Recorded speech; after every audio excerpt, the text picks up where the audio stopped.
গৌমাংসই জ্বলাইছে অসম। গৌমাংসই সলনি কৰিছে ৰাজনীতিৰ সমীকৰণ।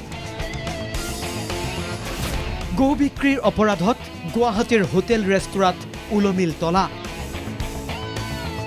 বুধবাৰে বিয়লি অসম কেবিনেটে ৰাজ্যত গৌমাংস নিষিদ্ধ কৰাৰ সিদ্ধান্ত ঘোষণা কৰাৰ লগে লগে উত্তাল হৈ উঠিছে ৰাজ্যৰ ৰাজনীতি।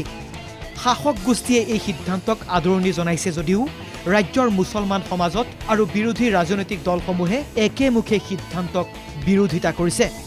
গৌমাংস নিষিদ্ধক লৈ অব্যাহত থকা এই অস্থিৰ পৰিৱেশৰ মাজতে গৌমাংস বিৰোধী অভিযান চলালে গুৱাহাটী পৌৰ নিগমে। জালুকবাৰীৰ হোটেল দৰবাৰ আৰু হোটেল দৰঙত অভিযান চলিল জিএমচিৰ।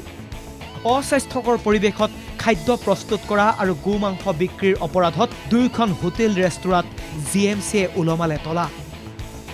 ইফালে গৌমাংস নিষিদ্ধকৰণৰ সিদ্ধান্তই হোটেল ব্যৱসায়ীসকলৰ মাজতো সৃষ্টি কৰিছে প্ৰতিক্ৰিয়াৰ।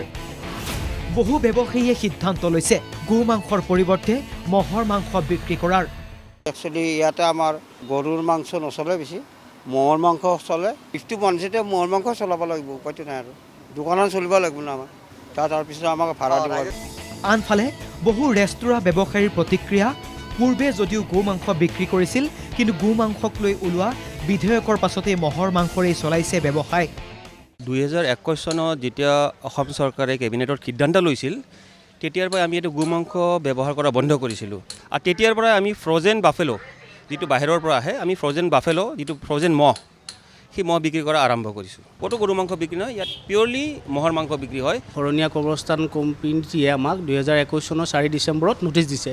সেই নটিচ মতে বিফ বন্ধ কৰিব দিছে। তো তেতিয়ালৈকে আজিলে আমি বিফ ছাৰ্ভ কৰা নাই, আমাৰ ৰেষ্টুৰেণ্টত কোনো বিফ ছাৰ্ভ কৰা নাই। পদক্ষেপ লৈছে, আমি মানিব লাগিব, যিহেতু আৰু জিএমচি আণ্ডাৰত আছোঁ। আমি ট্ৰেড লাইচেঞ্চ লৈছোঁ, যিহেতু ট্ৰেড লাইচেঞ্চৰ আণ্ডাৰত যিমানটো মানি চলিব লাগে মানি চলোঁ। চৰকাৰৰ ষ্টেট গভৰ্ণমেণ্টে যিবিলাক দিছে আমি গোটেইবিলাক মানি চলোঁ চব। এনেদৰে গৌমাংস নিষিদ্ধকৰণৰ পাছতে ব্যৱসায়ীসকলৰ মাজত দেখা গৈছে ক্ৰিয়া প্ৰতিক্ৰিয়া। কিন্তু চৰকাৰৰ এই সিদ্ধান্ত আগন্তুক সময়ত কিমান কাৰ্যকৰী হয় সেয়া লক্ষণীয় হ'ব। Bureau report, NKTV।